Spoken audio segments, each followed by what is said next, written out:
નમસ્કાર વિદ્યાર્થી મિત્રો, આજે આપણે હવે કે આના આગલા લેક્ચરમાં આપણે જોઈ ગયા છીએ કે સૂત્ર જે સીધી રીત અને ટૂંકી રીતના બંનેના આપણે સૂત્ર જોયા છે. તો હવે આપણે દાખલા ઉપર જઈએ તો ઉદાહરણ નંબર 1 આંકડાશાસ્ત્ર ધોરણ 11 ચેપ્ટર નંબર 3 મધ્યવર્તી સ્થિતિના માપ, એમાં ઉદાહરણ નંબર 1 પેજ નંબર 69 ઉપર આપેલું છે. તો તમારે બધાય સાથે સાથે બુક ખુલ્લી રાખવાની છે અને મારી સાથે જોતું જવાનું છે. તો જોઈએ, રકમ હું વાંચું છું. નીચે આપેલી માહિતી એટલે કે નીચેની માહિતી એક ગેરેજમાં દરરોજ સમારકામ કરેલા સ્કૂટરોની સંખ્યા દર્શાવે છે.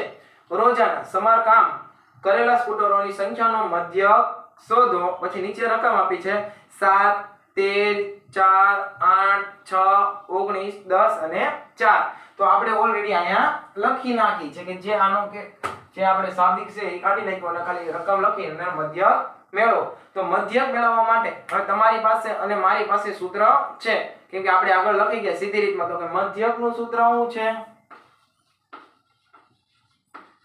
મધ્યક એટલે કે x બાર સિગ્મા xi ના છેદમાં n, અથવા તો અવલોકનોનો સરવાળો ભાગ્યા અવલોકનોની સંખ્યા. તો આપણે જોઈએ તો સિગ્મા xi એટલે કે આ માહિતી તમે x ધારો તો આ સિગ્મા xi, સિગ્માની નિશાની એવું કહે છે કે બધાનો સરવાળો. તો કરો 7 +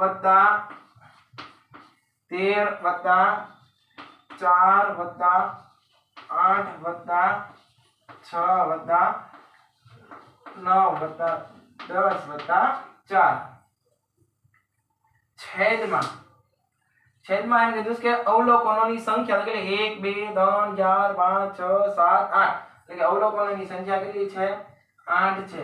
તો બધાનો સરવાળો કરો અને એને ભાગ્યા 8 કરો. હાલો,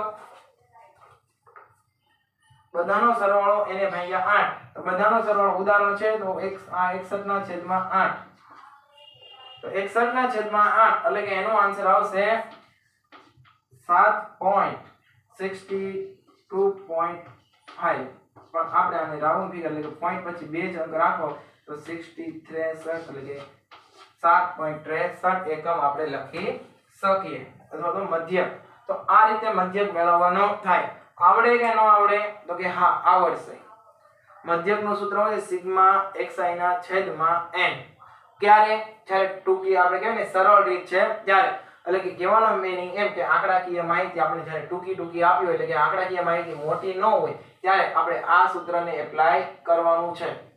કયા સૂત્રને? તો કે આ સૂત્રનો આપણે એપ્લાય કરશું જ્યારે આંકડાકીય માહિતી મોટી ન હોય ત્યારે. અને આ માહિતી કેવા પ્રકારની આપી છે? તો અવર્ગીકૃત પ્રકારની માહિતી આપેલી છે. કે આપણે વર્ગીકૃત એટલે કે fi xi ને કઈ આપેલું છે નહીં. આવૃત્તિ આની કઈ આપી નથી. આને અવર્ગીકૃત માહિતી કહેવાય. કઈ રીતના ખબર પડે? તો આગળનો વિડિયો નંબર 2 એટલે કે ચેપ્ટર નંબર 2 નો સમજૂતીનું 2 કરીને જે વિડિયો છે એ જોજો. એમાં આપણે આખો મસ્ત ચાર્ટ સમજાવેલો છે.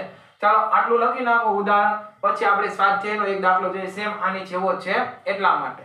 એ લખી નાખ્યા બાદ હવે સ્વાધ્યાયમાં આપણે જોવાનું તો સ્વાધ્યાય 3.1 નો દાખલા નંબર 1 પેજ નંબર 78 ઉપર આપેલો છે. એની રકમ વાંચીએ તો એક નર્સરીમાં વાવેલા છોડની સાપ્તાહિક વૃદ્ધિ એટલે કે સેમીમાં આપેલી છે. નીચે પ્રમાણે છે.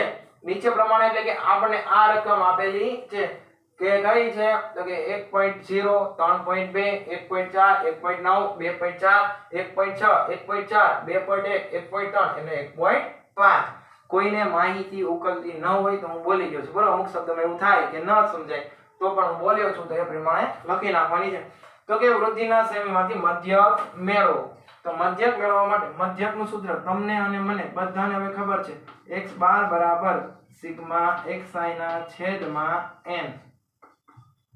તો સિગ્મા xi, તો xi કઈ રીતના મળે છે? તો કે આ રીતના 1.0 વત્તા 3.2 વત્તા 1.4 વત્તા 1.9 વત્તા 2.4 વત્તા 1.6 વત્તા 2.1 વત્તા 1.3 વત્તા 1.5 અને છેદમાં કુલ અવલોકનો, તો અવલોકનો કેટલા છે 1 2 3 4 5 6 7 8 9 10, તો કે અવલોકનોની સંખ્યા કેટલી છે 10. તો હવે સિગ્મા xi, તો સિગ્મા xi એટલે કે બધાનો સરવાળો તમારે કરવાનો છે. તો કેલ્સી લઈ લો અને બધાનો સરવાળો કરવા માંડો કે 1 + 3.2 વત્તા 1.4 વત્તા 1.9 વત્તા 2.4 વત્તા 1.6 વત્તા 2.1 વત્તા 1.3 વત્તા 1.5. ચાલો ફટાફટ સરવાળો કરો. સરવાળો થશે 17.18 અને છેદમાં 10. એટલે હવે આગળ જોઈએ તો 1.8 કા 1.78 તમારી સેમીમાં આન્સર આવશે. 1.78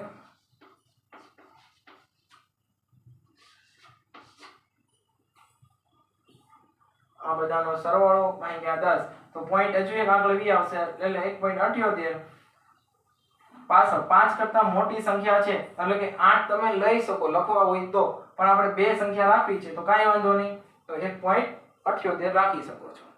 તો આ હતું આપણો સ્વાધ્યાયનો દાખલા નંબર 1. કાંઈ પણ ડાઉટ હોય તો કોમેન્ટ કરીને કહેજો, બાકી આ રીતના છે લખી નાખો.